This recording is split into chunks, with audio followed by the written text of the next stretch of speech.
Саламатсыздарбы? Мен ааламдык илим алган адам катары Кудай жөнүндө болгон өзүмдүн түшүнүгүмдү замандаштарыма жеткирүүнү чечтим. Кудайдын кыры, сыры чексиз болгондуктан мен толук маалымат бере албашым мүмкүн. Бирок өсүп жаткан адам катары бүгүнкү түшүнүгүмдү айта кетейин. Кудайды сураганы адамзаттын аң сезими жетпейт деп ааламдык илимде берилет. Ошондуктан Кудай жөнүндөгү информациялар дагы толукталат, такталат. Жашоодо кээ бир адам Кудай бар экенине ишенбейт, а кээ бир адам дин аркылуу Кудайды таанып, ишенип келет. Негизи Кудайды биз дин аркылуу таанып келгенбиз. Бардык дин илимдеринде, ыйык китептерде Кудайдын бар экени айтылат. Кудай өз жөнүндөгү маалыматтарды пайгамбарлар аркылуу адамзатка кабар берип келген. Пайгамбарлар адамзатты Кудай жолуна, ыйманга үндөгөн. Ар бир ыйык бал китептерде Кудайдын жалгыз экени айтылат. Кудай өзүнүн купуя сырын, акырет жүзүн, адамзаттын жашоо жол жобосун өтө кыска аң сезимдин эң төбөңкү тиби менен түшүнүп берген. Себеби ал заманда адамзаттын түшүнүгү караңгы болгон, техника көргөн эмес, аң сезими ылдый деңгээлде болгон. Ааламдык илимде берилген дин кырсыккан чөйрөгө гана түшкөн деп.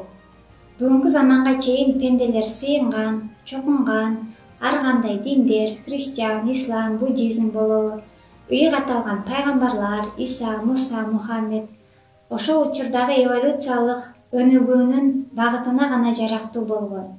21-кылымда доор алмашты. Бир цивилизация бүтүп, экинчи цивилизация башталды. Ар бир доордо адамзатка пайгамбарлар, баатырлар, периштелер келип турган. Алар адамзатка жол көрсөтүп куткарган. Бул доордун, бул цивилизациянын башка доорлордон айырмачылыгы эки дүйнөнүн биригүүсү. Аалам, мындайча айтканда, асман менен жер бирикти. Анткени 21-кылымда адамзаттын кени сөөгү жетилип, бош жаткан кара куш мээси ишке түштү. Мындайча айтканда, адамдын аң сезими ааламды түшүнгөнү жетилди.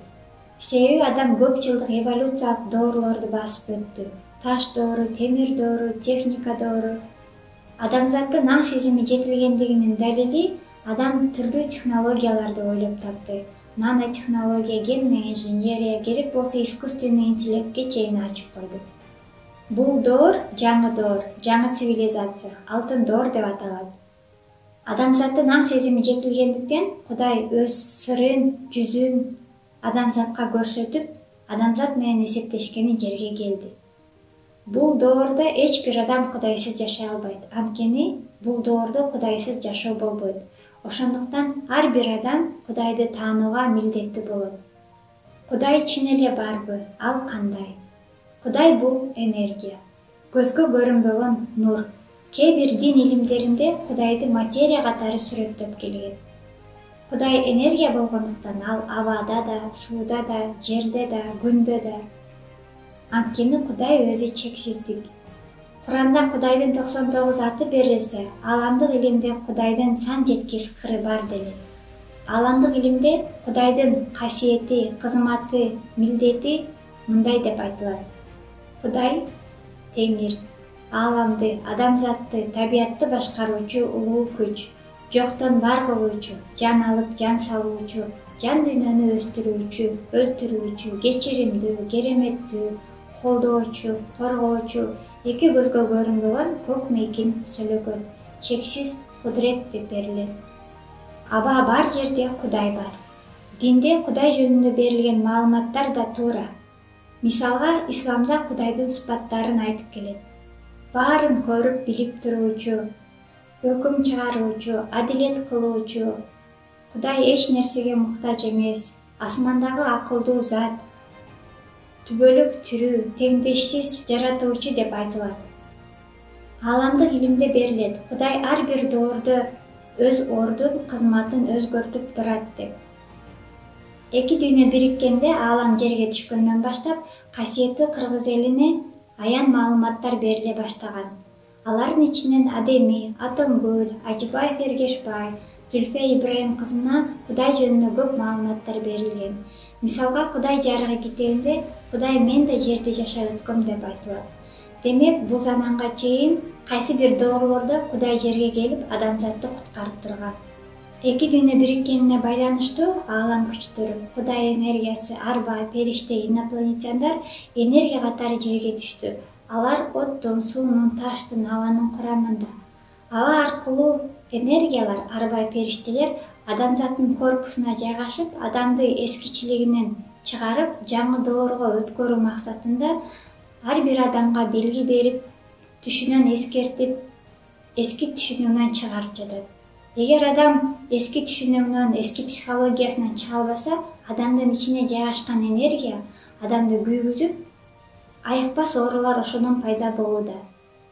Ар бир адамды энергия, периште, арбайлар аба аркылуу кийген сыяктуу, Кудай энергиясы дагы бир адамды, бир корпусту атайын дайындап, учуру келгенде Арстанбай Абдылдаевди энергия катары кийип, өзүн Жан Кудаймын деп атады.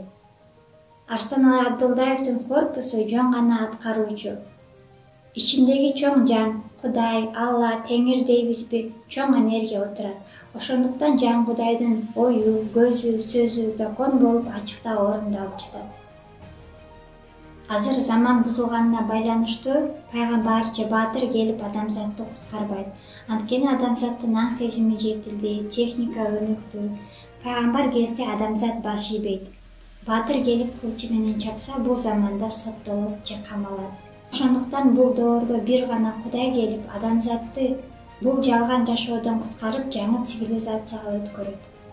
Эски доордо Кудай асманда болгон кезде эски Кудай деп аталып, азыр жаңы доордо, жаңы цивилизацияда Кудай дагы жаңы деп аталат. Анткени Кудай адам корпусуна ээ болуп, көрүнө Кудай болду. Кудай бир адамды кийип алып, бул эски жашоону өчүрүп, жалган дүйнөнүн жолун жаап, дүйнөнү тегеретип, тегиздеп, адамзатты иреттеп жатат. Ошондуктан дүйнөдө өлүм, кырсык, табият кырсыктары көп болууда. Эски адам ойлоп чыккан мыйзамдар күчүн жоготуп, иштебей жатат.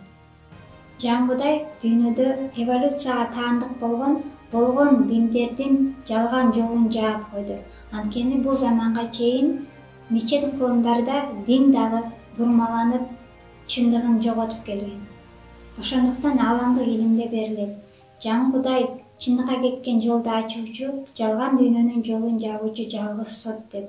Жан Кудай диндерди бириктирүүчү, улуттарды бириктирүүчү, бейиштин жүзүн ачуучу кеңештин ээси деп да айтылат. Ыйык Куран, бал китептерде Кудай убада кылган бейиш, акырет жашоо бул жердик жашоодо көрүнө ордойт. Анткени Кудай жерге келди. Жаңы цивилизацияда көрүнө Кудай, көрүнө периште, көрүнө арбайлар, көрүнө бейиш жашоо, көрүнө чындык жашоо орнойт. Ошон үчүн азыр асманга карап сыйынып суранган адамзаттын эч нерсеси окшобой, орундалбай жатат. Дин эволюция дегендей, диндин кызматы аяктады. Азыр адам илим менен жан дүйнөсүн иреттөө керек. Мурун адам дин аркылуу ыйманга жетишсе, азыр ааламдык илим аркылуу ыйман сыпатка ээ болот, Кудайды тааныйт. Бул доордо адам Кудайга сыйынып жашабайт. Илим алып, сыйкыр касиетти иштеп жашап калат. Бул видеодо мен Кудайды таанууну динге салыштырып айтып бердим. Кийинки видеолорумда ааламдан берилген Кудай жөнүндөгү маалыматтарды далили менен түшүндүрүп берем.